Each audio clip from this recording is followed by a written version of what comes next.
Hey guys, and welcome to Gwent, the Witcher card game. My name is Jaggerous, and as some of you may know, on Thursday, the Gwentlemen Invitational Finals took place, and I was acting as a host for that event. Due to some technical issues, the final casters weren't able to cast the finals, so myself and Aggedon actually ended up casting those finals. And I'm sure some of you may have seen it live, but for those of you who don't, I have the cast in its entirety here, so you can see some cool competitive games and also see my first ever experience at shoutcasting a round or series of Gwent. I'm basically looking for some critique. I have mentioned before that in terms of Gwent esports, it's something I would like to be involved in, maybe on a commentary or analytical standpoint. So it would be really cool to get you guys feedback on ways that I can improve, you know, whether you think I did any good, that sort of thing, so that I can get better as a caster. Also, the matches themselves I thought were really interesting, as you'll see if you do watch the rest of the video. Beyond that, if you like this video, hit that thumbs up button. You can always subscribe to the channel. And like I say, let me know what you think in the comments below. The game will be between Team Pixie and the 6th faction, of course. So these teams are going to be fighting for the lion's share of the prize pool. Do you have anything to add, Jaggerous? Any predictions? I mean, I'd like to see 6th faction take it. I've been saying all along that I'm really excited for Korean Gwent, and I feel like they have the potential, as Gwent grows in that region, to be a powerhouse. So I've been kind of cheering for them right the way through this bracketed stage. But, you know, we saw Team Pixie, we saw how they innovate with their decks. We saw the kind of creative cards that they include with the Scorch and with the Mardrome, and we saw just how clinical they can be. So, you know, I feel like this could be anyone's game, and I think this might be the time we finally see one of these matches go to 5 games. Yeah, well, I guess we'll find out soon. So I guess we'll hand it over to our lovely hosts, Jaggerous and Aggedon. Oh, that's us. Yeah, due to obviously some technical issues, me and Aggedon are actually casting this matchup. So, what have we got? We've got a Dagon, as you can see here, and not too bad of a hand. We've got a Harpy, but you can always blacklist that, and they're okay to mulligan nice and early because you're going to be drawing them out anyway with things like your Solano Harpies. So, expecting to see that thrown here. Sometimes people like to hold on to the neck of round 1. I personally typically mulligan it and then, you know, find it round 2, but, you know, we'll see what happens, and there it goes. And not too bad of a hand. We've got Karen and Caretaker, but not that Woodland Spirit that people like to play. Yeah, I'm also a fan of mulliganing away, basically, everything that isn't Solano Harpies and things to consume the eggs. Obviously, that's sort of the main point engine of the deck, and you need to be able to sort of get that out early to thin the Harpies and whatnot. One of the main problems with Dagon decks are that you can brick your hands quite severely, as we've seen in previous games in the tournament, and kind of avoiding doing that is sort of part of the key to victory, I feel like. And you can see that 6th faction, they do have those 2 neckers in hand, so they're going to be in a little bit of a trickier spot if this round goes long. And as it's a mirror, it's kind of going to be interesting to see how the players utilize their cards. We have a Toad Prince in the hands of 6th faction, but not necessarily any great targets to eat with it, so you maybe have to hope for the lucky top deck. But they do have that Woodland Spirit, which is going to allow them to play the Harpies out of their deck and start to get some damage, hopefully hit those eggs. We'll see what happens here with the Harpy, and there's an egg, which, you know, you got to be happy for, plus the fog. It's a pretty nice play. Yeah, the Harpies hit the lowest units, so you're guaranteed to snipe one of the eggs. So it's a really powerful counter. And we still see the Vran coming down from Pixie here to just capitalize on the value from the egg, or not. The Ekamara, they're thinking about whether they want to start setting up carryover. Playing an Ekamara early here is sort of risky because you can, it's vulnerable to removal or whatnot. And I think what that tells us is that he doesn't want to play that Vran warrior into that fog. Like, rather than play the Vran into the fog and eat the egg that way, he's chosen to play the Ekamara. Like you say, it's risky in that it becomes kind of a target, but with the state of monsters at the moment, not everyone is running Lock, although we actually see that the Team Pixie is running Cleaver instead of a Morvod. How do you feel about that?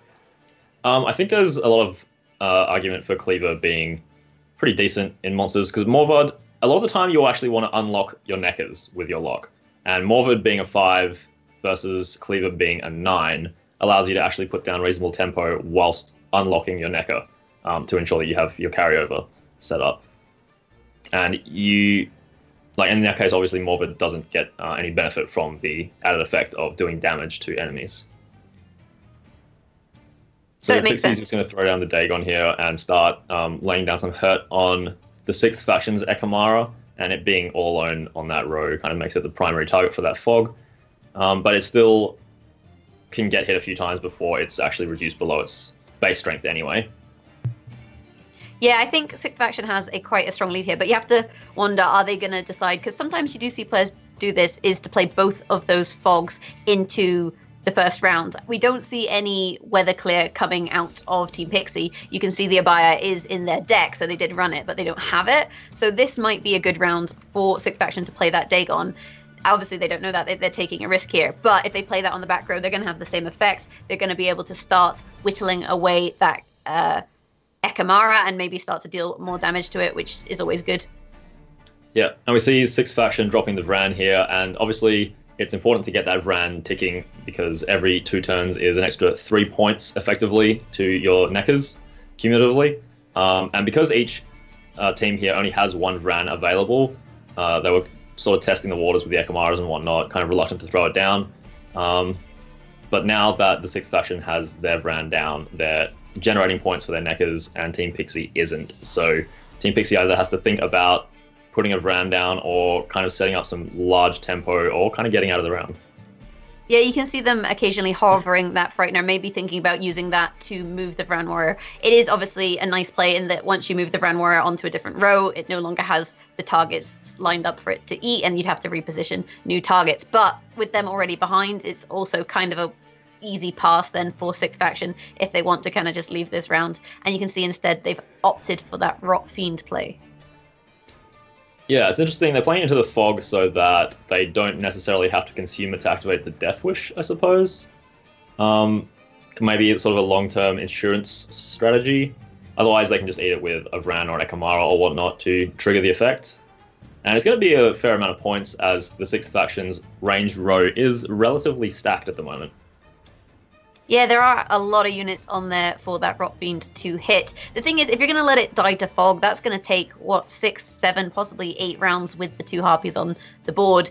And you can see 6th faction has decided, we've got nice fog ticks, we've got enough points, we don't really want to be dealing with the Rot Fiend that they're maybe going to eat, and we'll just kind of let them have it. We've got our carryover, they've got their carryover. And I think maybe part of that is having those 2 Neckers in hand. You're starting to lose out on options. They don't want to maybe Toad Prince, because what are you going to eat? You're going to eat your Frightener, but then, you've eaten your Frightener. Abaya, maybe not so useful in this matchup, with the effects. Often use the Venom effect. There's not great setup for that, so I think this is a kind of safe enough round to bow out and just take that 1 card advantage. Yeah, and now the decision to be made by Team Pixie is basically whether to use the Vran or the Ekamara here.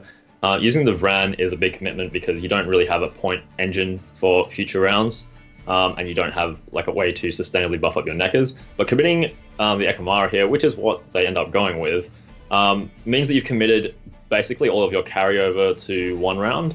They can still draw into Neckers, of course, but that only really puts them on even footing with the 6th faction going into round 3, because they'll presumably play out their Neckers as well. Yep, so now it kind of comes down to mulligans and draws, and you can see lots and lots of gold in the hand of Team Pixie and 6th faction, and this kind of happens a lot in these mirror matches. There's only so much tech you can do, and often it does come down to those draws, and Team Pixie has I would say, really favorable hand, especially with that Mardrome, which is going to, I believe, does it kill Neckers? I know it used to. It does banish them, yes. Yeah, banish those Neckers. Bad news for the 6th faction, though.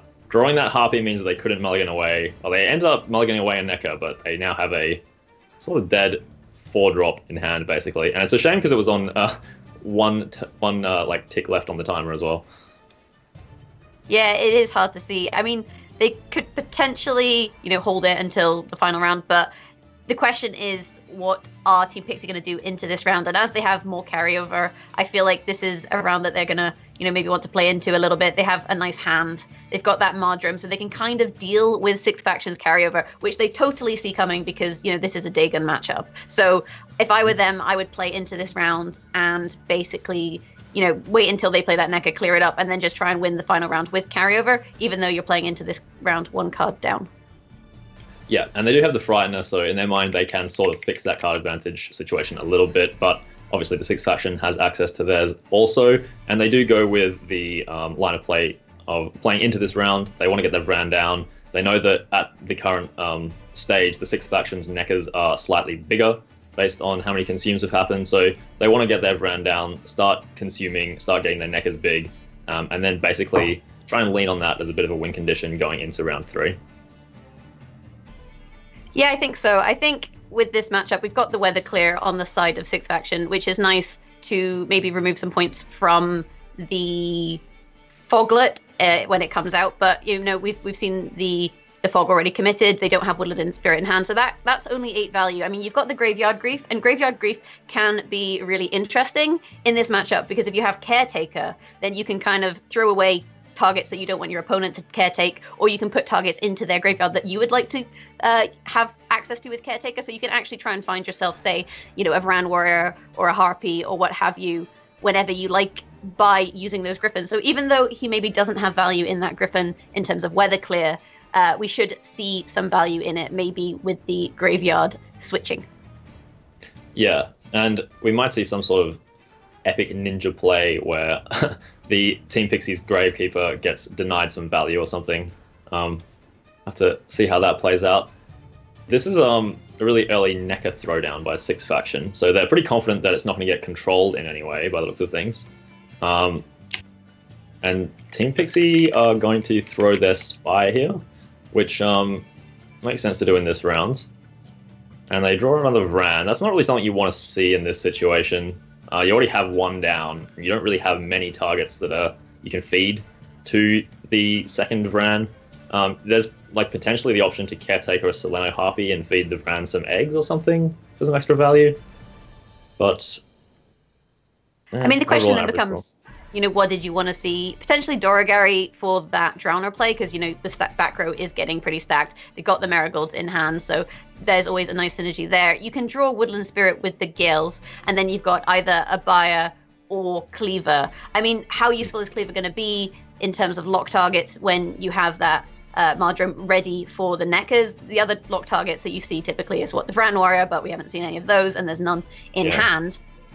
So I mean, you could always use the Mardrome to reset the Toad if we used either Frightener or something for a reasonable amount of value still, and then you still get the Cleaver value. Looks like they're going for the Cleaver. Interesting. So they do want to save the Mardrome. I think that's a fair play, especially if you're going to be drawing that Woodland Spirit in the final round, which Team Pixie now know that they're going to do, which is a guaranteed draw. So a really nice play there, pulling the Foglet, pulling the remaining Harpy, it should do, provided they don't obviously draw it with the Mulligan, getting that damage out, getting those Wolves on the board, and that's giving them kind of options for some tempo in the final round. The lock, really good then onto the NECA. If they unlock it, they have the Mardrome as a backup, so it's quite a comfortable play to make. Then you've got your NECAs ready to play out, and the Vran Warrior in hand, which you can then use to eat the NECAs, because obviously they do have the 2 left in the deck, so then if they play 1, pull 1, eat 1, that pulls the 3rd, and that's gonna set them up really nicely. And I do think at the moment I would say that this is Team Pixie's game to lose.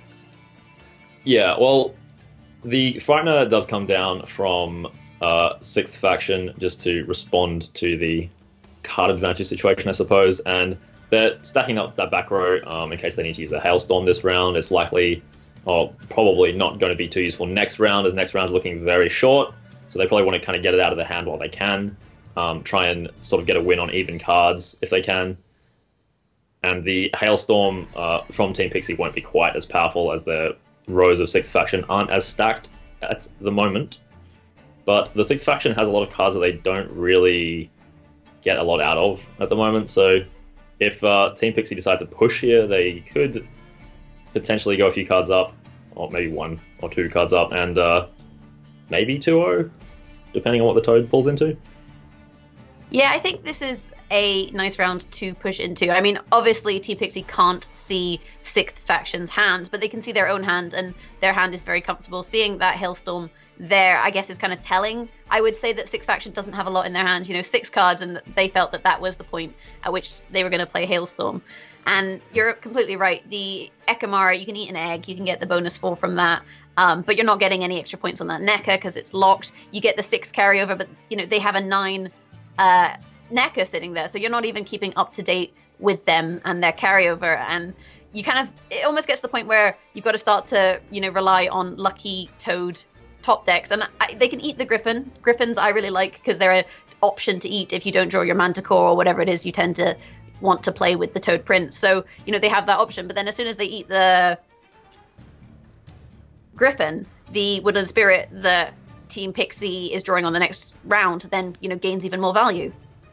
Yeah, I mean, having the guaranteed draw into the Woodland plus guaranteed NECA carryover, and these NECAs are also getting pretty swole at the moment, so it's looking pretty rough for the Sixth Faction, to be honest. We see the Abaya come out to sort of tie things up, and the Fog will push them over and just keep them ahead. I mean, they're ahead of cut up. It's not bad. But they still have 2 relatively meh cards versus a Caretaker that could generate a lot of value here. The Mardrum's not going to do anything too spectacular. Probably resets the opposing Ekamara.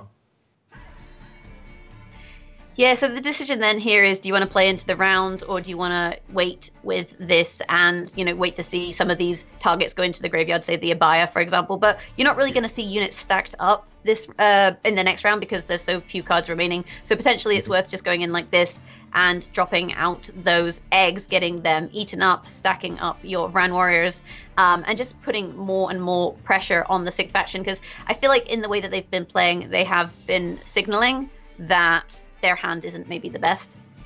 Yeah, for sure. And having both of these Vrans down, like every 2 turns, your NECA is gaining 2 points for next round. So why would you not play into it? And Team Pixie are basically going all in here. There's no reason not to, because even if they spend all their cards, they're still getting, like a 13, 14 point NECA. Yeah, the Toad draw was okay there, but not great. No, I don't think that's what you want to see with a Toad. They were looking for something that was going to be pretty sweeping. And, there's the pass coming out from Team Pixie. They've got the Mardrum in hand. And, they could have maybe Mardrumed the Toad, gotten that 8 points of value out of it, for example. But on the flip side, I don't think they want that Vran Warrior to eat that NECA, because then they have their carryover just gone. So that's them saying, I don't want this eat to happen, so play your cards. Yeah, there's potentially sort of maybe a next level play where you could play the Harpy to stay behind and then play the Vran to take the lead and get the NECA eaten so that there's no carryover. I don't know if that's in the realms of being worth it. I don't really do the math, but they drop the Vran and it's a Mardrom versus a Harpy at the moment. So I assume that both of these are going to be mulliganed away, and Team Pixie are looking to be in a very dominant position. They got the guaranteed Woodland, they have the carryover. And drawing a Vran in round 3 is obviously a really sad time for the Sixth Faction, although they will be able to cycle that NECA. Yeah, they have the option to cycle that NECA, and that was kind of a draw that is really useful for them, having lost the carryover, Team Pixie being kind of very controlling in that matter. But, even with the NECA cycling, that's only another 9 points, and when you're looking at a Woodland Spirit and an Abaya, it's not going to be enough. No, so Team Pixie will take this game, basically.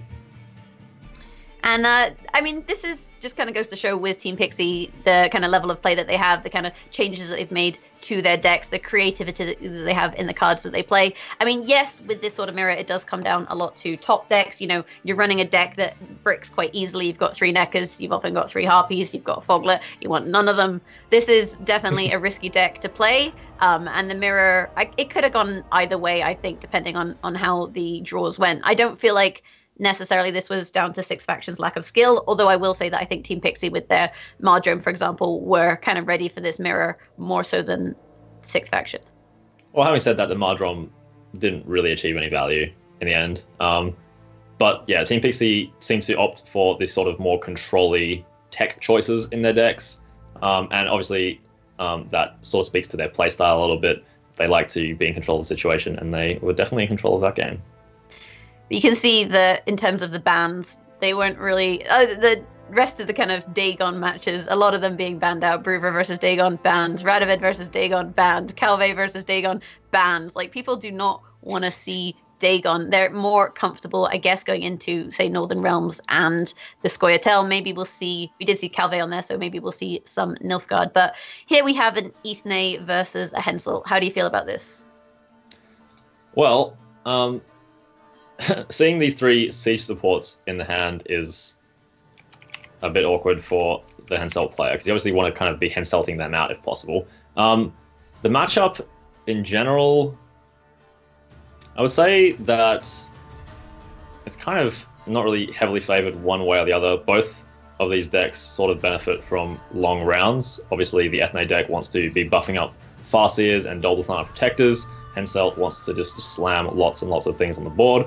And we've seen this field medic variant of Henselt be able to just pump out a crazy amount of thinning and a crazy amount of points with relatively few cards played.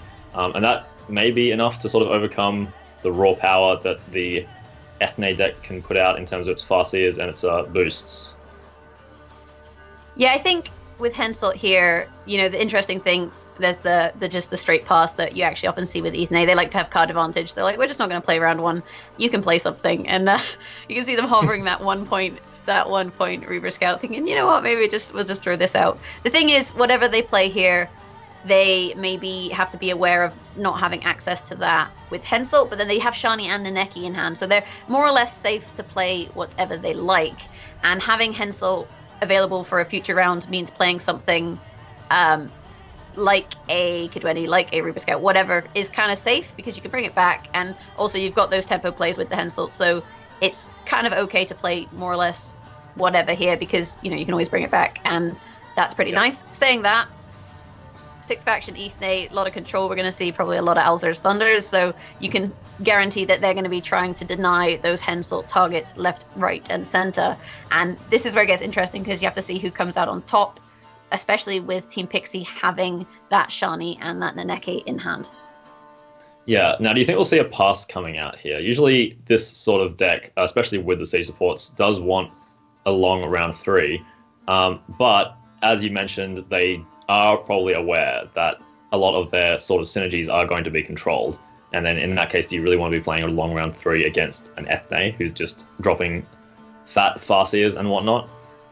I mean, I think you have to play into this one a little bit, because the other thing to be aware of is you've got that Naneki in hand. If you pass here, you've got nothing in your graveyard. I mean, admittedly, 6th faction are definitely going to be putting things into your graveyard, but are they going to be the things that you want? Whereas here, you can play the things that you want to end up in your graveyard, then Naneki them on round 3 and Shani them and then Henselt them. You know, that's a play that we've seen Team Pixie do previously, and, you know, it worked out really well for them. So I would imagine that they'll play into this round quite comfortably and try and drain out some of those kind of cards in the 6th faction's hand.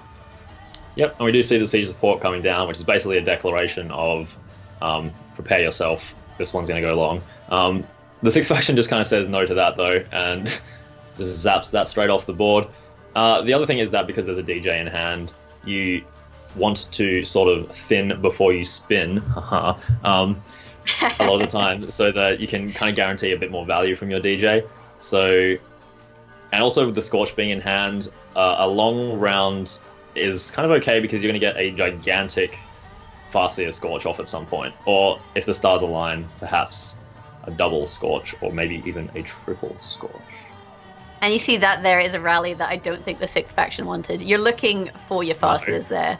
You're not looking for your Protectors. A 7 strength Protector is not something that you really want on the board, especially with Deathmold in your opponent's hand, because they're just like, nope, none of this, mate, we're good. I think 6th faction, not 6th faction, Team Pixie are actually quite well prepared for this round. They've got that Scorch, and a lot of people think, you know, Scorch is a risky run. I agree, Scorch is a risky run. You're running DJ extra, you pull a Scorch, you could kind of hit yourself in the face, especially if you're running K20 and you're buffing everything that you're playing. Those poor infantry, for example, often you end up with big targets. But in this matchup, you know, that Scorch is exactly what you want to see, because you know that they're going to have big Farseers and you know that they're going to have big Protectors. So you feel, I would say, quite comfortable in terms of your tempo versus their tempo. And if I were Team Pixie, I wouldn't be sweating it too hard at this stage of the game. Yeah, well, it's interesting. You think that you're going to see big Farseers, but the Six Factions hand is actually kind of awkward because they have no Protector in hand, which means that they can't actually buff their Farseers, which is why they haven't played them yet, because you have to buff a unit in hand for the Farseers to be buffed. And that's not really something that can actually happen at this point. So the Six Faction kind of don't actually really have much of a way to generate points here, to be honest. They're going to have to throw away a lot of resources trying to keep up. Yeah, they're in a really awkward spot now that you mention it. You know, Last Wish, that draws things that you play. And you saw that they did draw that Protector, but then it got, you know, just straight taken out. So they're in a really tricky spot, even with that dry pass in round one, which also gives you that extra mulligan to make sure that you've got the Protectors in hand. They've kind of, again, found themselves in a bit of an awkward spot in terms of their hand, as we just saw in that monster versus monster matchup. And I think this is going to be a really tough one for them to play, especially then looking at Team Pixie's hands, where you've got the Dijkstra, you've got the Shani, you've got the Reinforcements, you've got the Naneke, you've got the Scorch, you've got a lot of really great tools to kind of mess up Six Factions Day.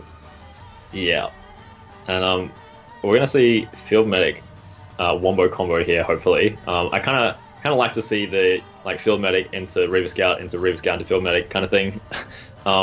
It's fun to watch, but we do end up seeing Field Medic into Battering Ram. There's no crewman around, so this Battering Ram isn't really too devastating. It's going to be okay value. But they can use it to activate their Scorch, right? You hit the Farseer, then the Lefano Protector is now the bigger target, and that could potentially then allow them to Scorch, which then stops the Farseers from ticking, because I'm wondering if Team Pixie have realized that Sixth Faction don't have any Protectors in their hand, especially as they've now seen two of them played, and based on the kind of strategy and the lack of special cards the Sixth Faction have been playing, I think that can be quite telling about the fact that they don't have those options in their hands. Yeah, I think that the early Ethne was a really big tell that they're in trouble. And obviously Team Pixie are most likely going to be looking to capitalize on that as much as possible. And they're just kind of staying ahead barely at the moment. And they are a card up, so it's not the end of the world.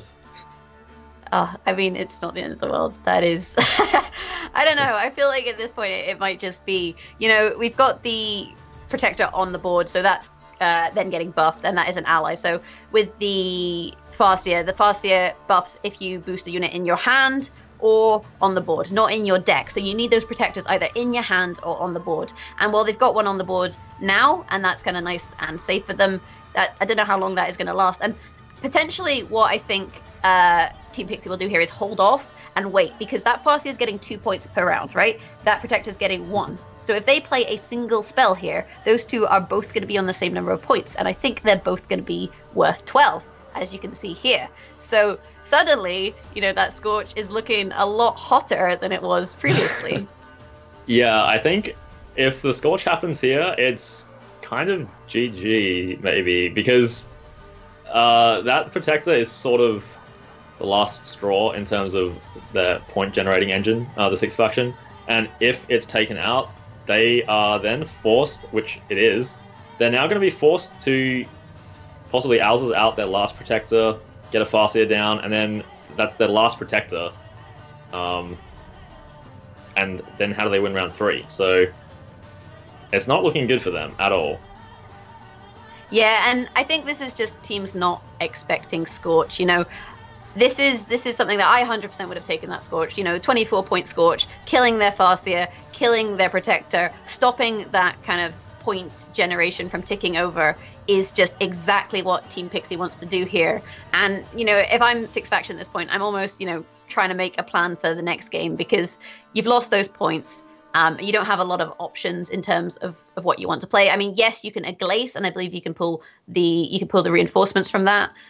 So you have an option in that regard, and then you can find your last protector. You can also Alzur's it, but at this point, they've not got a lot of options with the Glace. You've got reinforcements, like I say, you can Scorch, but you're not going to Scorch yourself. That's just questionable.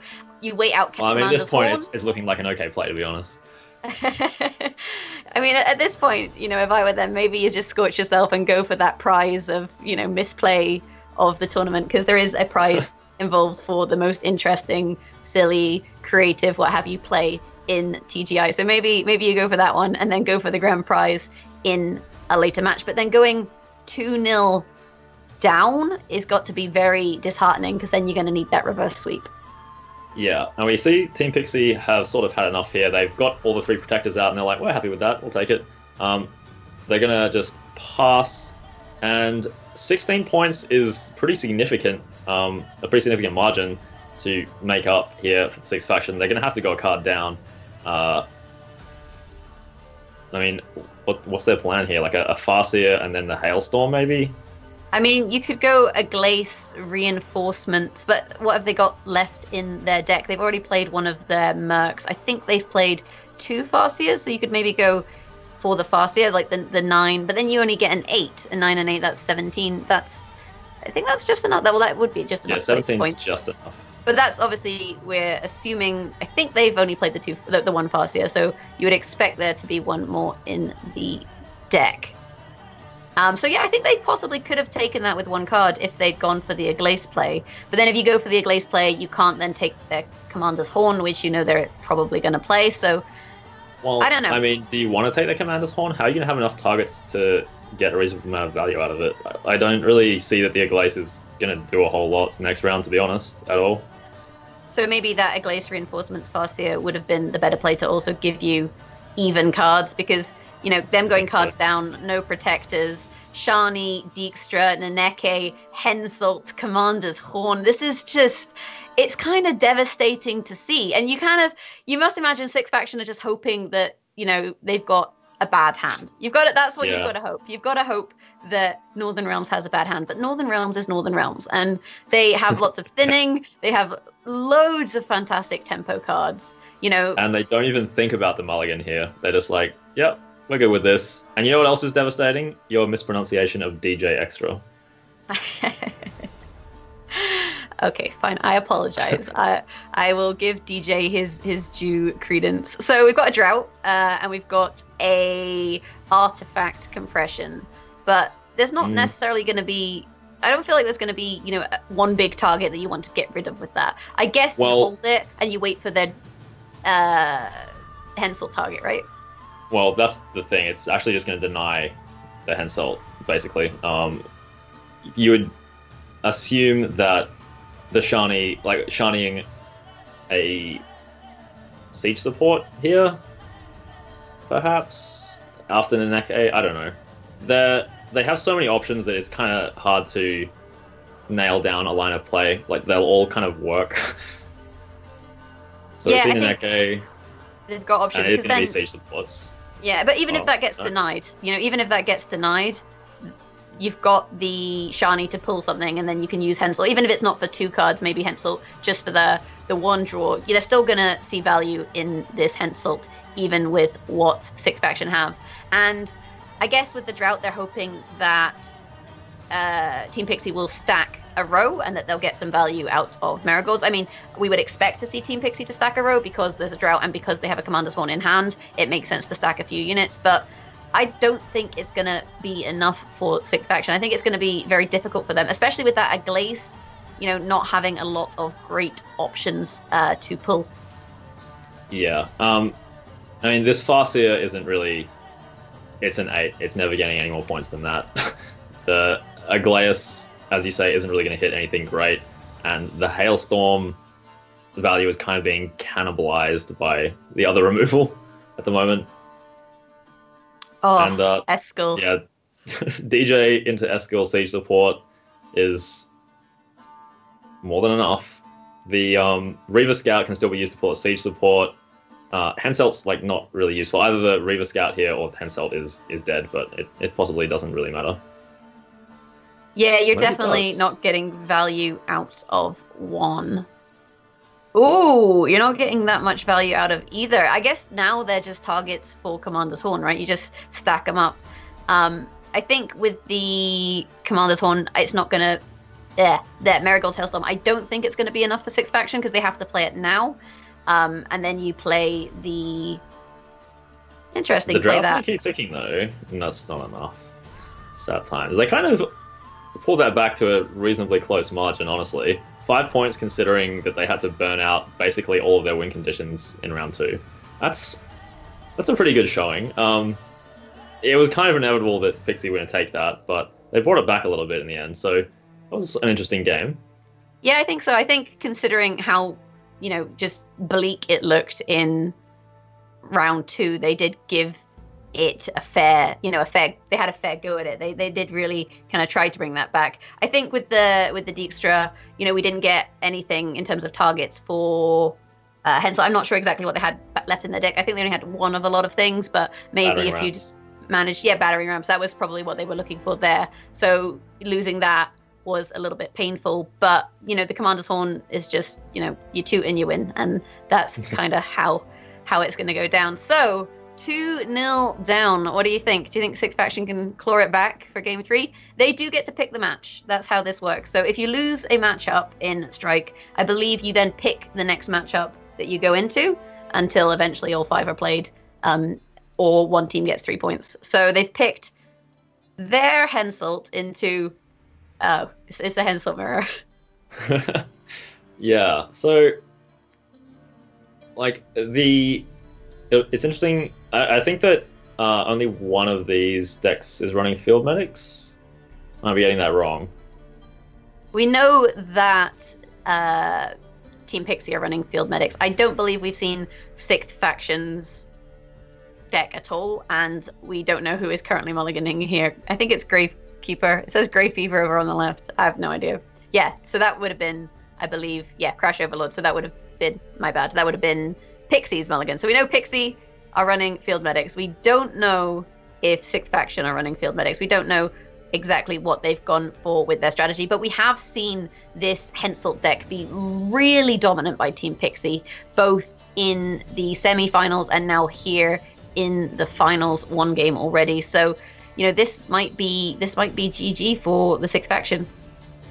I have a little faith. I think I think that the Scorch is going to be really kind of awkward in this matchup, to be honest, because everyone's sort of playing similar strength units, and it's going to be about timing that Scorch, sort of fitting it in the window where before it becomes dead, I suppose.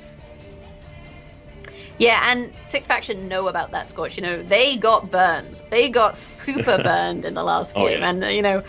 and once burned, I guess twice shy. So I think they're going to be very aware of how they utilize their cards, how they utilize things like their battering rams, for example, and how they utilize things like Commander's Horn. I think that's something that they're going to have to be very, very, very patient with, because they're aware that this Scorch exists. And as soon as you're aware that your opponent's playing Scorch, it's definitely something that you need to focus on, especially here in the finals of the Gwentlemen Invitational. And these teams have played a lot of games. I think at this point, they kind of know what it is they're supposed to be thinking about. Yeah, you would imagine so. And here we see this battering ram coming in just to deny the siege support, which they're probably a bit sad to see. Another one just comes straight down. They're thinking, we'll deny the Henselt. No such luck. I mean, we've seen time and time again players try to deny Henselt and deny Henselt and deny Henselt, and Henselt will just not be denied. He is doing his own thing. Only last game we actually saw him, just be his little 3 points and kind of get on with his life. But six faction 7 points with the Commander's Horn, so six faction what, we don't want you to have units, so let's play some Philippa with all of her no-eyed glory. Yeah, and Team Pixie's just gonna answer back with a battering ram. Just gonna ram the six factions ram, and it's kind of a very slow opening to this round. Everyone's just kind of removing everyone else's stuff, and no one really wants to commit much. So yeah, it's almost like a game of like hen salt chicken is kind of how it feels like, just battering each other a wee bit, a little bit of Scottish in them. We like our things battered. They like their things battered. That's kind of how this one seems to be going down. But I think this mirror is a really tricky one to play because you have to work out how you play your units in terms of how you play your Hensel, in terms of the control that the opposition has.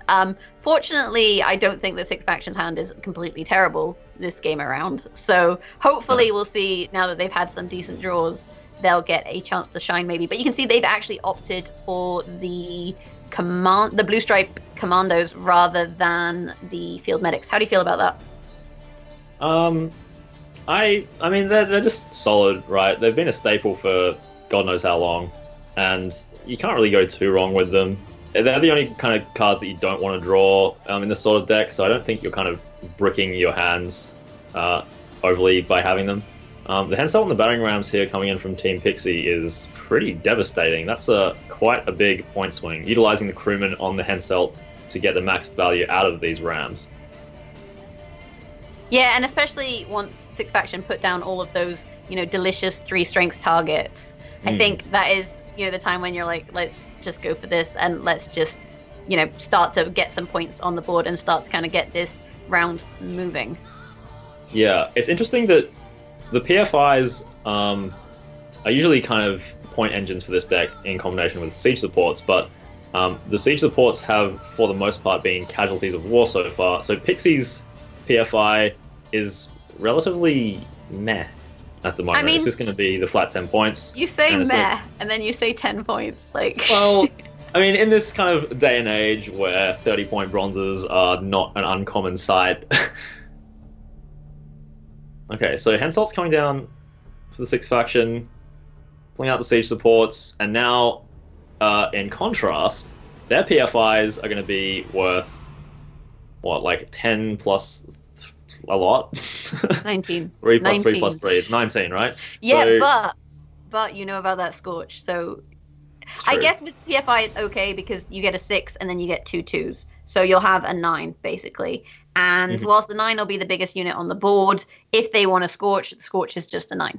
And, 9-point silvers in this day and age when we have our 19-point bronzes, is that really a great play? I can't say that it is. I think, really. I think Six Faction are quite, safe in how they play into this round, even with the Scorch. Yeah, pretty much. I don't think the Scorch is ever really going to get gigantic value unless there's some sort of misplay that aligns things with Commander's Horn or something. I don't really see that happening. And it looks like Pixie are going to go for John here, and this is maybe going to be a Commander's Horn. Yeah. Judging by the placement, which will actually block out the Scorch. I feel like they've kind of accepted the fact that they're not really playing Scorch in this round. This is where they kind of have to play it, but if you play it, you'll be, you're not catching up. Ooh. This is the situation. It's all about kind of tempo.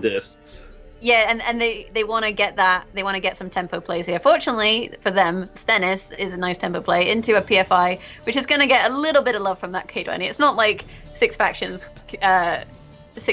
for infantry, which are just getting all of the love from all of the K20. They're like, just take my love. That's not exactly what's going on. But we were saying kind of they needed a tempo play there to catch up because they didn't want to go 2 cards down. And the DJ Extra, you happy now? The DJ Extra was the tempo play that they needed.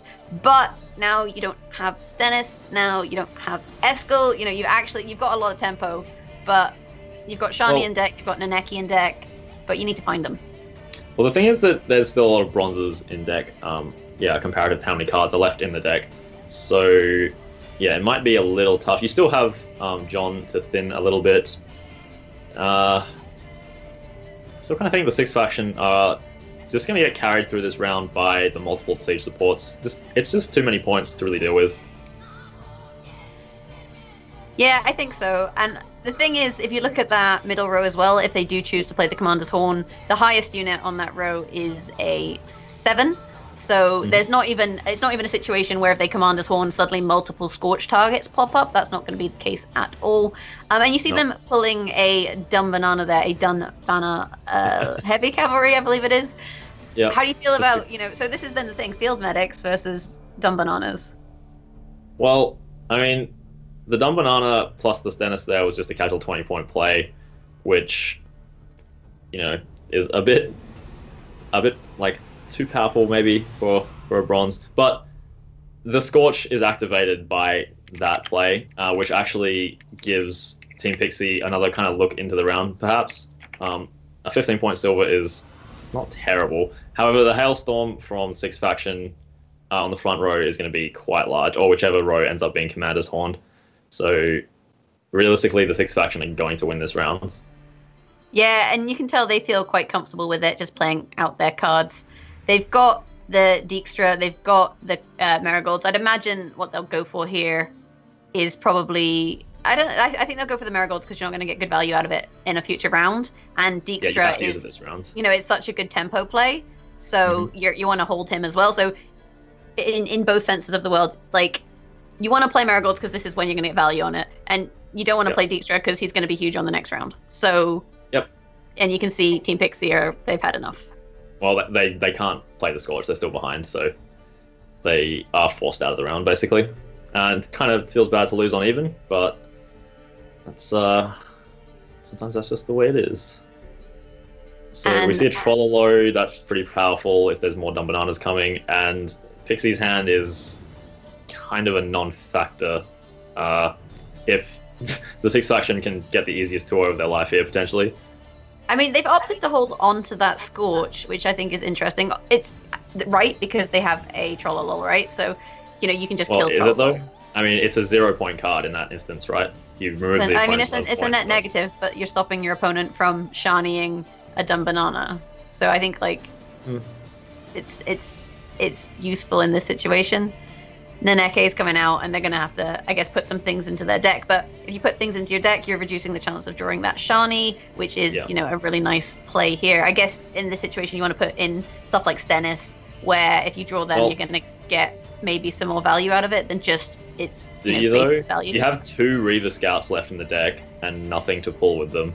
So I think maybe you have to play it safe here and actually put bronzes, like battering rams, basically back in to make sure battering rams, if you draw those Reavers, they're not going to be 1-point plays, because that's it if that happens. Well, they've got a field medic in hand as well, so they're likely to see those Reavers. So I think you do have to put a battering ram. But the question is, I don't know, this is a tough one. Like, they've kind of gotten to this stage in the deck where they've got a bunch of Reaver Scouts and nothing to draw, and that is definitely a risk you have when you play Reaver Scouts, especially in a Hensel deck, which already has a decent amount of thinning. It already has Hensel, so it's definitely a risk in choosing to run those. And I think with Sixth Faction, they're sitting really pretty here. You get that Reaver Scout, and I'd imagine they're just going to toss it and just be like, nope, please, please shiny, please something.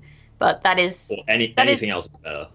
So the battering ram at least means that the field medic can be used to, not even it's just they just can't really do anything with this hand. I mean, you have a Scorch and 2 bronze cards that rely on synergy that have no synergy. So because what do? You play the battering ram and hit nothing, then you field medic the battering ram and hope that you don't, and that you get a battering ram, and they're probably going to get a Reaver Scout. I mean, we're going to see all of the bless RNGs in the chat, because chat loves it. Chat loves a terrible top deck. I love a terrible top deck. I love a great top deck as well, but I can't see this going any way other than, I think I set the Scorch that, because you're not really going to battering ram it, right? It's just remove 3 armor. I think it's all just a moot point at the moment. Any single card in the Sixth Faction hand beats the entire hand of Team Pixie. It's obvious, but maybe you're hoping that Sixth Faction have drawn 3 Reaver Scouts, right? Well, yeah, and maybe I'm gonna buy a Ferrari tomorrow, but we see the shiny come down, and we see the forfeit come down, and there you go. Sixth Faction hitting back with a pretty nice win there. Yeah, ladies and gentlemen, we have a series. It's not just a 3-0 sweep. Thank God for that. The finals was a 3-0. I was going to be quite upset. I mean, I'm wondering if the strike format lends itself more strongly to these kind of sweeps. I definitely think we've seen more sweeps this week in TGI than we have in previous weeks. You would think that it would work the opposite way, considering the losing team gets to actually choose their matchup, right? But apparently that's not how it works. I think what we've been seeing is how well teams adapt to the strike format, basically. And We do actually have a donation, I believe, to read out. So let's do that really quickly before I talk about the strike format. So we have a donation from Gulox2. We have $19 that says, prize pool is $900 now. Don't spend all the winnings on glitter rocks. Like, what else are you going to buy? Like, glitter rocks are a human friend's best friend, right? Yeah, it's true. It's true. It's very tempting. Appreciate that donation, Gulox2. That pushes the prize pool up to almost $1,050, I think. Oh, so much money. Man, all of the glitter rocks. All of the glitter rocks. So, here we are, game 4. We have Ethne Mirror. You know, guys, spoilers, but I think Ethne might win this one. I'm not so sure. I think Ethne could pull it back, to be honest. So, in terms of the mirror, you know, what are teams looking for? What kind of, you know, how do you go into this mirror in terms of your strategy? How does your strategy maybe in this sort of match differ from the way it would in other matches? Well, it's interesting in that a lot of the removal, i.e. Alza's Thunder, that is in this type of deck, isn't actually very effective because Farseers are 8 strength. So Alza's targets are basically protectors, which you don't generally play until they're higher than 7 strength anyway. So I assume that we're going to just basically see kind of a big old brawl, seeing who can get the most points. And this is going to be interesting to see if the dry pass is still something that... Yep, okay, so Team Pixie going for the dry pass here. They just both pass. We'll get the tie, and then we'll go from there. Like that would be fantastic to see. It's possible. I mean, both of them want card advantage. No one. I don't know. It's got to be. I'll be honest. I'm not experienced. Right? Sorry. It's got to be sick faction. Like maybe we should just pass 2. Like maybe we should just make this an epic for the finals. Yeah, it's a difficult one because you like that card advantage. Sick faction are interesting. They've got a Glace in hand, which is really lovely in this matchup because you know you have more or less your pick of your opponent's special cards because you know they've been special. Like you know they play in special. Whereas Pixie opted to go for that Zoltan rather than the Ethne, but they do have obviously the gold weather. Do you think that is because of the weather, that they want to be able to move those units into the weather and get more value out of that than say something like an Glace? No, I think it's more for the Hailstorm, honestly, and I think that in this specific matchup, it's going to be ridiculous in combination with Hailstorm, because if your opponent has multiple 20-point Farseers, 20-point Protectors, and you're going to shunt them all to a row and Hailstorm it, that's going to be pretty soul-crushing, honestly. And not having a similar answer might just be the end of the Sixth Faction here. I mean, Sixth Faction have opted to play. They opted to play one of their protectors this round, so they're going to have, you know, slightly fewer points. Maybe they'll then go for the pass here in order, you know, to gain that card advantage back. Just take turns. You have round 1, you know, we'll have round 2. There it goes. We'll all mulligan our cards. We'll get the bestest hand that we possibly can, and then we'll like have fisticuffs at dawn, basically. Well, this is going to be a really strange round 3, considering that there's like just gold weather kind of everywhere, and no clears. And the gold weather, like having multiple gold weathers in hand, is actually going to be detrimental because you will be playing one of them for 0 points effectively. They have a mulligan here, right? So that's okay, and yeah, not necessarily because they could first light. Well, it'll be interesting to see whether they make the call to get rid of a gold weather here. I think that's kind of what you have to do. I think so. I think you can find them again with various cards if you happen to be running Last Wish, for example, which they are. You can, you know, Nature's Gift into Last Wish, into drawing cards from your deck, which if you've already thinned your deck, you're quite likely to find that weather should you need it. But I gotta say, I love this double Quen play coming out of Team Pixie. You know, they know the Elza's Thunders abound. They know that Sixth Faction are going to be trying to put damage onto their units, and they've basically just Quenned everything that Sixth Faction wants to target. And Quen protects against Marigolds. You know, Quen protects against... I mean, weather is going to be good for them because that'll get a tick and that'll remove the shield, but it's a very useful play in this matchup. Yeah, so loving this double Quen coming out of the Sixth Faction now. It's one of those mirrors where it's literally a mirror. Yeah, I told you it was a good play. I know what I'm talking about. I got this down. Yeah, I never doubted. So it's So gonna be interesting that Team Pixie goes for the row stack straight away here. So they either don't care about the hailstorm because of the Quen, or they are trying to. I guess they're trying to like play around the gold weather, because if they play on multiple rows, then the gold weather will ping off all the Quen shields, and then that leaves you open for removal. So I guess they just row stack here to deny gold weather value in terms of removing Quen. If they have Ragnarok, it's going to ping off all the Gwen shields anyway. But they don't. They have Drought. So Sixth Faction doesn't have Ragnarok. They have Drought, which is not as useful for removing shields because obviously it hits the smallest unit. So that'll hit the 12, remove the shield, hit the 12 again, and the 12 will then become a 10, and then an 8, and then it's going to kill that small unit before it hits that big one. Well, actually, it'll just be a 12 forever because it's going to keep getting buffed by 2. So. Yeah, well, that's assuming that, they pay special cards every single round. And at some point, they're going to have to play that other Farseer and the Double Thunder Protector. So, I mean, you're right. It's definitely going to eat up a lot of that weather damage. But point being, you're not going to be able to remove both of those shields with one weather in the way that you could maybe do with something like a Ragnarok. Yeah, for sure. And, like, both players... That's the word I was looking for. Sitting on a lot of removal. They're sitting on their artifact compressions. Do you think that there's any argument for using them early to deny point gain here, or are they saving them for perhaps protectors later on? I think it's completely irrelevant to use them early. They're gonna, they're gonna be useful, right? No, you use them now, useful. You can use them later, useful. You may as well just wait until which of their targets is going to be the biggest, because you're going to be zapping them, you're going to be weathering them, you're going to be dealing damage. So right now you're not 100% sure exactly which target is the best one to artifact compression.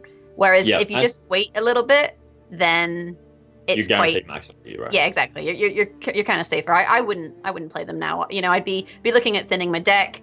I'd be looking at, deciding the timing for my weather. Sixth Faction weather's been played, as you guys just saw, and then cleared. Whereas Team Pixie are kind of holding off on their weather. I guess they're hoping that Sixth Faction will maybe try and, thin their deck or play some of those clear skies, thinking that Team Pixie doesn't have the weather. Because this is a really interesting strategy you can do with weather, is you can kind of sit on it a little bit. Most people, when you're playing weather in a long round, few rounds, they've got Ethne, for the Resurrect, that is true. But it's also the fact that the Team Pixie has 2 gold weathers. It's like, how long do you really want to sit on both of those before one of them possibly becomes kind of useless? Well, I think you're kind of aware that they're going to get cleared, right? So I still think you would sit on them until there's units on more than one row, because that way at least you're getting 6 value out of them. So I think sitting on the weather is safer, and I think sitting on weather also sometimes makes your opponent think that you don't have weather. Admittedly, in this matchup, you have thinning coming out your wazoo, so that the weather is coming. Like, it's not when will there be a drought, or if there will be a drought. It's when there will be a drought, and when there will be Ragnarok. Like, so you kind of know it's going to happen, right? It's guaranteed. Yeah. So both teams are electing for the just stack a row strategy here to play around the other team's gold weather. I think this game kind of comes down to who can ping off the most Quen shields for Hailstorm, to be honest. I think that's fair to say. The Hailstorm is definitely going to be one to, it's going to have that swing effect, and pinging off Quens is definitely going to help you in that regard. I mean, Sixth Faction, they have their Last Wish and they have their Ethne, so if they want to go looking for weather, they can. But I feel like it's not going to be the weather match, right? And I think the Team Pixie, they're thinking, do I want to take that 2 value or do I want to remove a shield? And they opted for 2 value. What do you think about that? Well, I think that possibly you could have gone for a shield removal there, to be honest, because you're likely marigolding that back row, in which case you're going to do 1 damage to that Ithlin anyway. So really that Thunder was possibly worth 1. And I don't know, I guess they're confident that they can take off all of the Quen shields without needing to do that. I guess it doesn't, at this stage, it doesn't really matter because, if you kill that unit, then when you play your Drought, it'll hit a Quen shield, but they've just gone and played an Elven Merc, which stops that from happening. So maybe their thought was, it doesn't really, if we kill this, the Drought will hit those, so that's why we're going to do it. But I agree with you that I think in that instance, the removal of a shield was more valuable than the 2-point kill. Yeah, we see a pretty early Mardrum coming out here and just saying goodbye to that Protector which is a lot of potential points shut out of the round for Team Pixie. They do have another protector, and they are going to drop the drought here just to start getting value from it. We imagine that this will be cleared. Yeah, I would expect it to be cleared, not necessarily this turn. Like, you can afford to have one more tick and lose that one. I don't think you can necessarily afford to have another tick. But, you know, how are you going to find your first lights? You're going to find them with the Elven Merc. You can see them, you know, hovering the Elven Merc. So they're thinking, you know, well, let's try and fish for first light. And then if you happen to have more special cards in your deck and you don't get a favorable offering, that's okay, because you've got the Last Wish, so you can try and find it again later. So they have that option. They also have a Glace. They can always use a Glace to take that first light that was played by Team Pixie, and then that gives them, you know, a really nice option there, because they can also then Easthnay that, because that'll be in their graveyard. We know that Team Pixie aren't running a Glace, so they can't take it back, although they've already played their Easthnay, so you don't really have that situation that sometimes happens where you want to Glace and take something out of their graveyard before they resurrect it, that you often do see in these kind of matchups. Yeah, they're kind of free to pick and choose their moment, I suppose. And so Ragnarok just comes straight down, and it's going to take off those Quen shields, and that's really the biggest thing here. A Glace, well, it's going to take off one Quen shield. A Glace probably comes in with the clear skies here, as you were saying. I don't really feel like you're going to wait around for a better Glace target. I mean, you really don't want that other Quen shield to be pinged off, because you're inviting the Hailstorm. I agree, and I think playing a Glace here is better than playing Easthnay for the first light, because a Glace, you know, you only have an option of what they played, whereas Easthnay, you have, you know, what you've played, and you have control of what you've played. You don't have control of what they've played, so playing the Glace for the clear skies rather than the Easthnay for the clear skies, I think, is the better play. Yeah, and this artifact compression that's coming in is really powerful. 18 points, more than 18 points. It's going to end up working out to about nearly 30 by the end of the round. But also they can Easthnay artifact compression, can't they? Yes. So then I think, because Team Pixie have already played their Easthnay, this artifact compression and not Hailstorm are potentially what's going to decide this game, because team, like the sixth faction, they don't need to remove those shields. They can just double artifact compression, and it does lot more than a Hailstorm is ever going to do to those Farseers and to those protectors. So sixth faction are actually sitting in a really nice spot here in terms of their hand and their options, because Team Pixie doesn't have the Glace. You know, they can't stop them. They can't take away that artifact compression. And that's maybe why running a Zoltan rather than a Glace is a questionable strategy in this mirror. Yeah, I think so, because I mean, even though they're 28 points up, the double artifact half their points off the board, just like that. Yep. And Hailstorm, is likely not really going to be able to compete with that. I agree. I think we thought, you know, Hailstorm, but looking at how this is kind of panning out, I think this artifact compression is going to be very impactful, and I think that is probably what's going to decide the game. And I think this is you know, they're about 30 points down, but I think this is sixth faction's game. Looking at these hands, I feel like even with, you know, the Hailstorm at this stage is what, 14 points, right? You got a 14-point Hailstorm, whereas you have an artifact compression that's worth, what, 24? Twice? That's 48 points in 2 cards, plus 5 from the Easthnay. That's 53 points. And, like, you know, artifact compression, people kind of, they're like, you know, there was a point in running artifact compression, but this is a situation where artifact compression apparently comes out to play, and having that option on their Easthnay is going to be so big. I'm just looking forward to it. Yeah, the other thing is that Team Pixie's hand, all of the cards at the moment are cannibalizing each other's value. The Lacerate is reducing the Marigold's value. The Mardrom is reducing the Marigold's value. There's not actually really much synergy going on. It's like they have too much removal for their own good here. Yeah, that's true. I think like with the Zoltan, it's useful in that you can use it to line up your Hailstorm and you can use it to remove Quen. But in this situation, an artifact compression is worth a lot more than a Hailstorm. That's the issue. It's like it's the half versus the whole, right? And Hailstorm is great when there's loads of big targets, but with these decks, with the Farseers and with the Protectors, you're never going to have that many targets. This isn't one of these matches where you swarm the board. This is one of the matches where you have, few strong targets, and that's where artifact compression comes out to play. Yeah, and like it's just really awkward for Team Pixie here. Like if they Mardrem, all they're doing is taking value away from Zoltan and Marigolds, but I mean they don't know that there's no more units going to be coming down, or maybe they do. I don't know. Have the Sixth Faction played out all of their guys at the moment, or do they still have some left? They've played 3 Farseers and 2 Dol Blathana Protectors. Yeah, so there's one left that can be pulled with the not Last Wish, Nature's Gift, or an Alz's or something from Ethne. We do see the Mardrem on the Farseer here, and this means that Team Pixie are basically going to try to find value on another Protector that's going to be coming out. If the Sixth Faction do decide to play the third Protector here, then they're kind of feeding points to Team Pixie.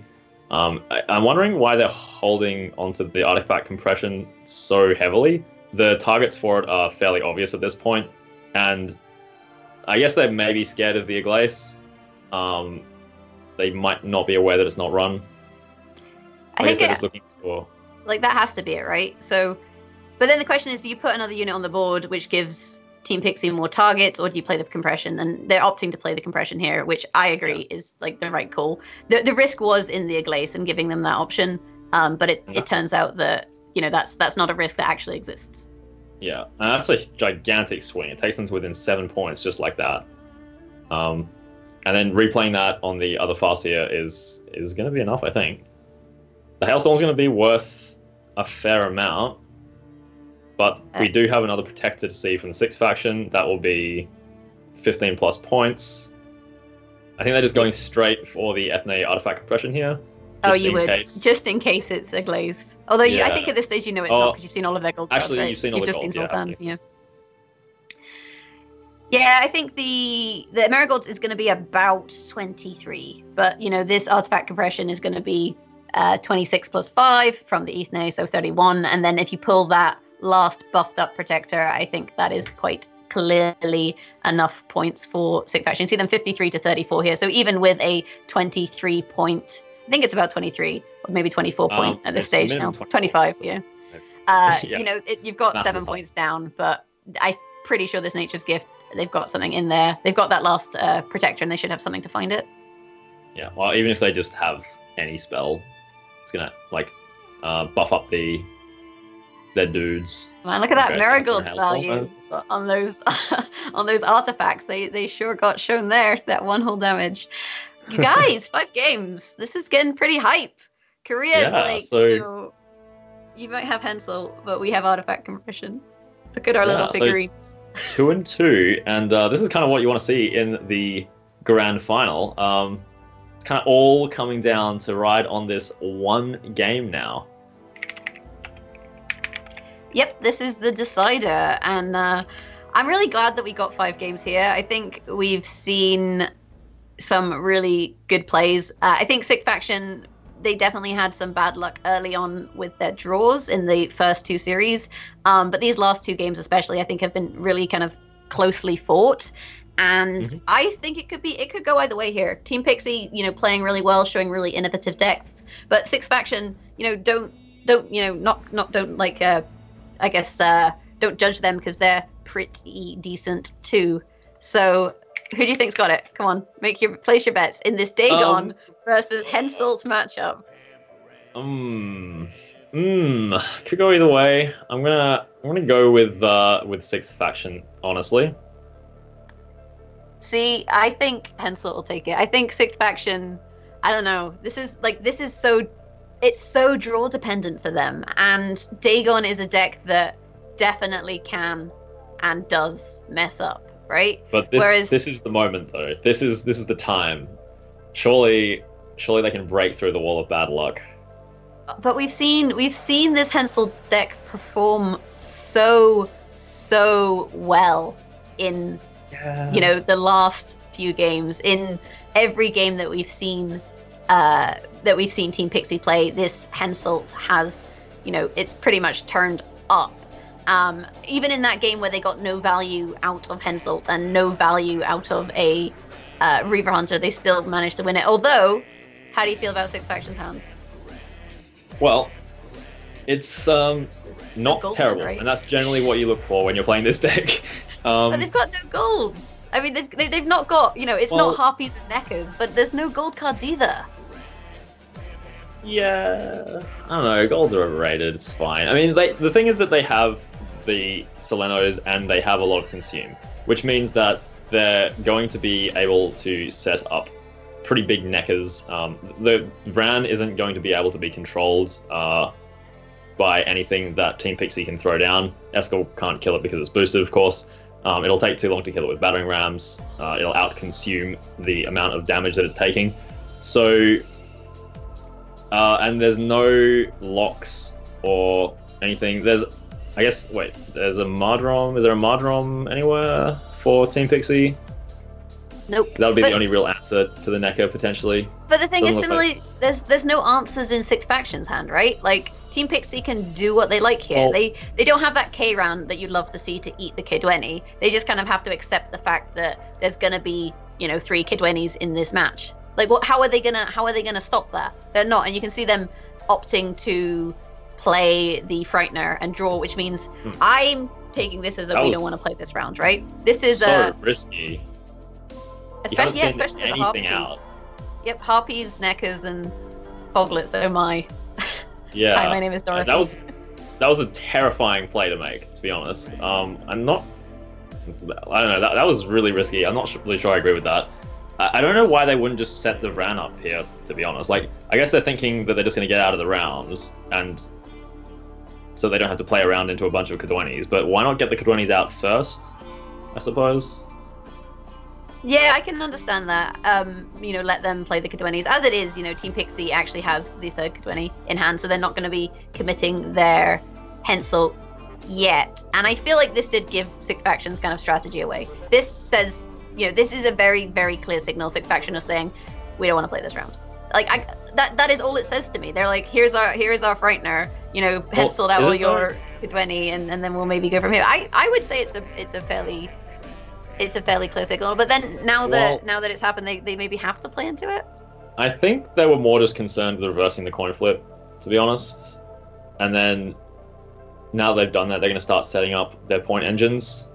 But if you're concerned about reversing the coin flip, then surely you wait until later and then reverse the coin flip at that stage when you're not likely to pull Neckers, you're not likely to pull Harpies, and you're not likely to pull a Foglet. Unless this is like some next level bamboozle where they're like, we'll make them think that we have a terrible hand by playing this. Hopefully not draw something that gives us a terrible hand and then, take it from there. Yeah, I don't know. The Frightener play was confusing. It frightened me, to be honest. But we'll... I don't know, we'll see what the overall strategy turns into here, I suppose. At the moment, with 2 siege supports down, they're not committing the third one. Instead, they're just going to get the points where they can take them. And the 16-point bronze, not bad. Puts them up by 26. I mean, the Six Faction are up a card, so they can afford to play 2. But that's a big margin. I think they're concerned, right? Their concern is that, as Team Pixie, their concern is how long does Six Faction want to play into this round when we have these Kidwenis on board. So if you play the third Kidweni, that's more or less saying, we want a long round, at which Six Faction will probably be like, nope, screw this. You're getting 3 extra points on every single card that you play. Not worth. Whereas this way, they're not committing too hard, but they're still getting a lot of points. The thing is that, take it away. The thing is that there's no Shani, right? So keeping this Kidweni is actually possibly pretty heads up because you can reinforce out the Neneke, put the other 2 back in the deck, play this one from hand, and then Henselt it. So you're avoiding the risk of not drawing Shani and still having that combo available by not playing this one. So it's kind of an investment for later rounds, perhaps. that makes sense. I agree with that. You can see Sixth Faction finally starting to thin. They got that Foglet out. They got a Harpy out. So, hopefully things will be a little bit safer from here on out. But, I mean, you're 23 points down. You've got one card up. So, you don't have to make 23 points in one card. But they've got two Kidwennies. Like, how much do you want to play into this round? I mean, as monsters, you have carryover. So, in some ways, you can afford to play into rounds because you have those two Ekamaras and the NECA. But on the flip side, it's Northern Realms. They've got Dijkstra, they've got Shani, they've got Naneke, you've seen them be played. They've got Natalis, usually into reinforcements, into something like Stennis, for example. Like, they've got a lot of options where even if you have carryover, it doesn't always matter. Yeah, well, the thing is, though, Team Pixie's hand is kind of possibly too good for its own good at the moment. They don't have medics, so they're not going to be able to cycle and thin their deck as much as they perhaps want to. And I don't know, do you want to spend all of these kind of power cards to take this round without having a Shani and a Naneke? I mean, you can reinforce the Naneke, but you have no guaranteed Shani. You're probably going to draw a lot of bronzes later on. So I mean, it looks like their strat is kind of just power out this round with gigantic tempo and then try and save DJ, I guess, a 20, the Naneke combo for later round. But the Sixth Faction, because of the Frightener, are just going to be able to kind of keep on going here. And it kind of feels like Team Pixie is being bled a little. Okay, well, jokes. Sixth Faction are out of there. That's a crazy good result for Pixie. Yeah, I think knowing their hand is good. Because they couldn't really play Dijkstra, because that might pull Naneke. They couldn't play reinforcements to draw Naneke, because they need to wait till the Kidwenni are in their graveyard. And like you said, they didn't have a lot of other options. I guess Natalis Commander's Horn would probably be, if I were them, where you would go next if that round continued. But as it didn't, it's kind of almost been a blessing for them. Although the reinforcements Commander's Horn into Natalis, into hovering on the coin. I wonder why they made that play. Yeah. That's gonna make things kind of awkward. I guess they have to mulligan one of those away, or I guess they can play Horn, Naneke it back, get a double Horn or something, potentially. Yeah, I mean, on top of that, having seen Sixth Faction play this Dagon deck before, that they're running, Nekas and Ekamaras, so you don't want them to set up carryover. You may as well round two. You're just gonna pass. They'll probably play a Neka here if they have one. There's some sort of carryover. So if they play the Ekamara, that's I guess holding a Neka for later rounds, and then you can eat them with the Bran. But they're going to be setting up carryover here, so of course you pass. Yeah. But why? So the Sixth Faction want to play an Ekamara here. Why would you play that over the Neka? Because surely you want to thin the Neka out so that you can mulligan more safely, right? This seems strange, and it also reduces the amount of options you have to cycle Nekas next. I guess you only need to cycle one. Well, if you hold the Nekas, then you can chain eat them. You can chain eat them round 3, so you get the value of 3 Nekas rather than the value of 2 Nekas. Or you draw that third Neka. That, I guess, is... that's what I was worried about. So it's and now they have into a Harpy. So oh no! I feel like they could have avoided that situation, because if they had have just played out a Neka, then one gets thin, you can't draw it, and then you can mulligan a bit more safely. And now, I don't know, how do you fix this? So I mean, I feel like they just thought they needed those points for round 3, which I think going into a Hensel like this, you kind of do, because that they can set up those Kidwennies again, and you don't have anything that you can really do about it. And I kind of feel bad for Sixth Faction here in that they got some, there's some really nasty draws going on here, and they really didn't see their gold cards. We've got the Giels in hand, so you can find a second one, but I mean, Dijkstra, Natalis, and Eskel all quite comfortably in Team Pixie's hand since the start of the round. I definitely think Sixth Faction were going to try and find. They were trying to get that Neka value onto this final round, because they need it to keep up in tempo with Team Pixie. And I guess once we get to the end of the round, we'll see just how that point differential shapes up. Yeah, I mean, Team Pixie have a pretty scary hand here. I'm assuming that this reinforcement is going to be in a Naneke. The Naneke is going to put siege supports back in, and then the siege support Henselt combo is open up. the reinforcement has to go back in, of course, so that John isn't dead. And then presumably, okay, battering rams. So okay, so a siege support comes down, and then we see John into reinforcement, into battering ram, into Henselt battering ram. Yep. Makes sense. I don't know what Sixth Faction can really do here. I'm trying to, like, think ahead with all the plays, but the thing is, I mean, Team Pixie are kind of just being allowed, like with this kind of situation, that they're more or less allowed to. They're allowed to just play their strategy, right? There's no interaction, and letting Henselt just play his strategy is painful. Well, yeah, but I mean, by the same token, so is the Sixth Faction. They're in the same position. Like the Henselt's, this isn't a particularly controlling Henselt deck. They're kind of allowed to do what they want as well, except it's what? Oh no! So an Olgierd round 3. That's not really what you want to see in this situation. I feel like this is just kind of getting worse and worse every time a card enters the Sixth Faction's hand. Yeah, I agree with you. I think, but this is the thing, is you're saying that, with monsters, they want to play out their strategy, and Henselt's not going to stop them doing that. But with monsters, you're much, much more unlikely to have a bad hand, right? Like, just in terms of comparing the decks. And I feel like this is a lot of the reasons why, because they were both allowed to do their own thing, this is maybe why this was game 5. This was the matchup that nobody wanted to play, basically, until the final round. This matchup is getting played because we had 5 games. And I think with monsters, they definitely can beat Northern Realms when they get, the cards that they need. But Sixth Faction, they're just not seeing it. They've seen 1 gold, which allowed them to draw Kairan, which is, nice, but ultimately it's I don't think it's going to be nice enough.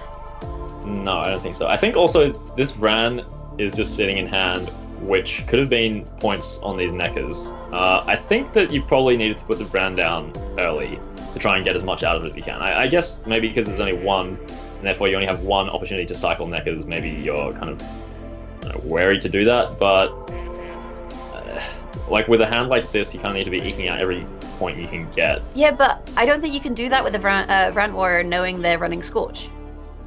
Like, that Scorch is there, so you can't make a great big fat brand, so then you can't get all this crazy value out of your Neckers. You have to kind of be patient. I mean, we can see that they don't have the Scorch in hand, but, Dijkstra's in hand, so that's effectively the Scorch, and they know that that's something that they can pull, so of course they're going to be kind of patient with it. And that's why Sixth Faction, they're kind of between a rock and a hard place, because you play the Brand Warrior, you try and, get those consume points, you try and rack them up, you try and let it eat for a lot of rounds, and then Team Pixie scorches you.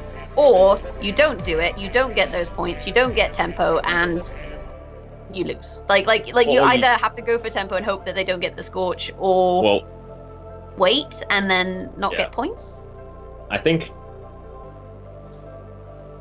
that based on the hand that they came into the round with, they probably needed to just... I mean, this whole game for them so far has been taking chances onto chances on top of chances, right? And I think that at this point, you kind of just have to keep taking those chances and just hope that there's no scorch, perhaps. I think that's fair. I think especially if you want to win in this situation, you're going to kind of have to do that. I mean, they were fortunate in the, I don't know if they're running Renew, but the Giel's Renew, that would have been like the cherry on the bad draws cake that is this matchup. Although their Frightener didn't pull a bad card, so their very first early play Frightener was okay, and they didn't pull Renew. So, I mean, maybe this is fine top decking. Who knows? Yeah. Well, I mean, we'll see. The Henselt is now activated because of the reinforcement to this battering ram. So presumably next round we see a Henselt come down, and then the field medics are going to start cycling those. We'll see Reaver Scouts and 4 Infantry coming out, and then there's definitely going to be enough population for Commander's Horn max value. There's still the DJ. It looks pretty grim for the 6th faction. Yeah, obviously you want to hold that Commander's Horn until after you play the DJ, just in case of the Scorch, because if you end up with a bigger unit than, I believe, a 10 that's sitting on the back row of 6th faction, that you've kind of shot yourself in the foot a little bit. I guess that's maybe how Sixth Faction wins, if Team Pixie misplays and burns their own unit. But even then, like with the amount of points they're going to be getting with this Hensel and with this cycling and with this Commander's Horn, it might not even matter. I think it does. Like so sure, Sixth Faction are up 20 points, but the Hensel play covers that instantly, and looks like we're going to see that straight away.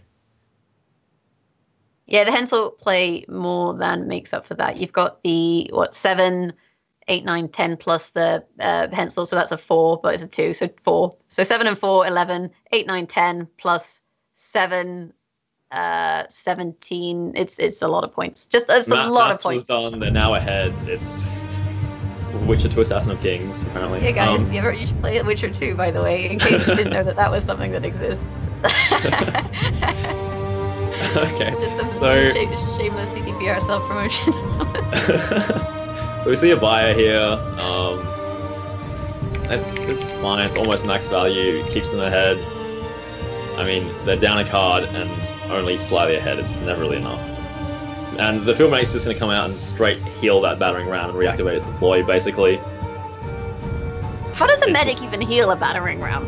It's like, oh, that battering ram looks a bit sore after hitting that door. Like, what even is that logic? The medic sends it back to the deck, right? So it goes back to the deck, which is like, it goes back to the repair workshop or whatever, gets repaired, and then the medic pulls it back out. Okay, so there's the repair workshop in the deck. Good to know. Yeah, now this one's going back there as well, see? Yeah, easy. Okay, I guess. I'll allow it.